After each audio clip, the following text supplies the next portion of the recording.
a poor waitress greted billionaire's deaf mom. Her sign language left everyone shocked. The morning rush had barely begun when the old glass door of the small roadside diner flew open, letting in a cold gust that scattered napkins across the floor.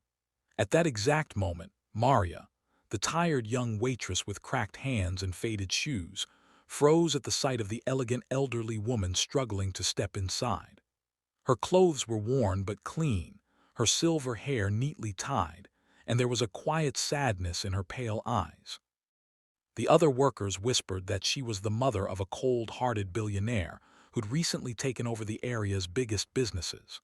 Nobody expected her to be there, and certainly nobody expected Maria, the poorest waitress in the diner, to suddenly greet her using sign language so graceful and fluent that everyone turned to stare. If only they knew the story behind those hands that moved with such pain and hope. If you believe in kindness, compassion, and second chances, please like, comment, share, and subscribe to our channel Soulful Stories to help us reach more hearts.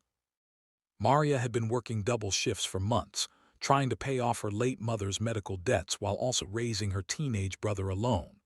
Life had worn her down in ways she never mentioned aloud.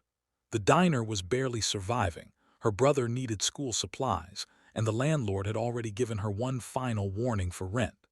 Every morning she fought back tears as she tied her apron, and every night she walked home with feet aching and hope fading. Yet she kept moving, because she had no choice. She had learned sign language years ago to communicate with her mother when illness slowly took away her ability to speak.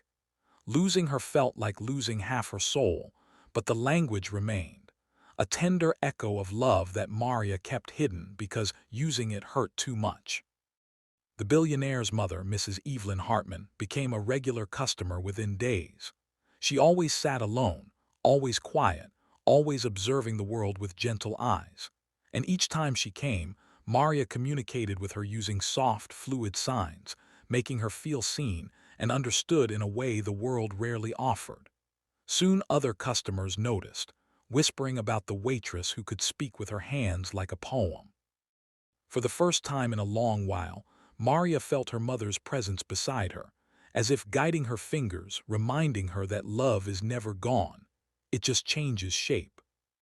But trouble arrived quietly, as it often does.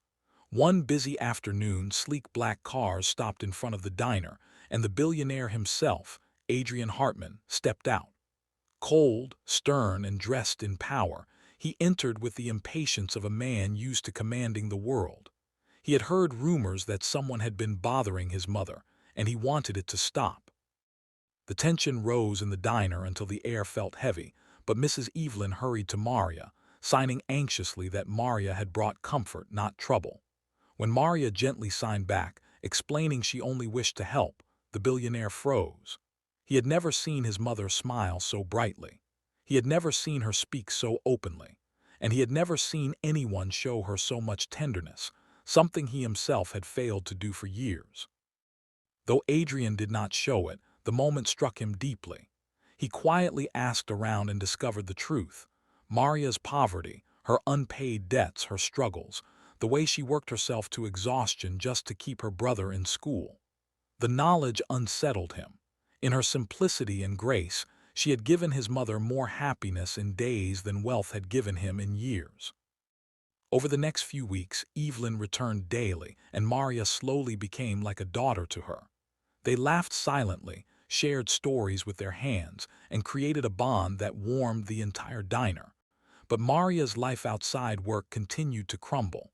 Her landlord taped an eviction notice to her door. Her brother fell ill from stress and skipped school. Her savings vanished into medical bills. And one night, after tucking her brother into bed, she broke down on the kitchen floor, silently wishing someone, anyone, would help her carry the weight. The turning point came unexpectedly.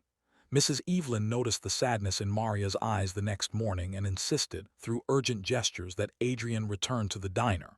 When he arrived, frustrated and confused, he watched as his mother firmly signed the truth, that Maria was the first person in years to make her feel valued, loved, and understood, and that Maria needed help. She needed the kindness she had freely given to others. Adrian felt humbled, even ashamed. His wealth had built empires, yet he had failed to build a bridge to his own mother's heart. That same evening, Maria returned home to find her landlord waiting outside. She braced herself for humiliation, but instead he handed her a letter, rent fully paid for the next year by an anonymous donor. At the same time, her brother came running out holding a brand new school scholarship envelope. Confused and overwhelmed, Maria opened the final letter slipped under her door. It was a simple note. "Thank you for giving my mother a voice." Tears spilled down her cheeks as she sank into a chair, unable to believe that the kindness she had given without expecting anything in return had come back to her in such a life-changing way.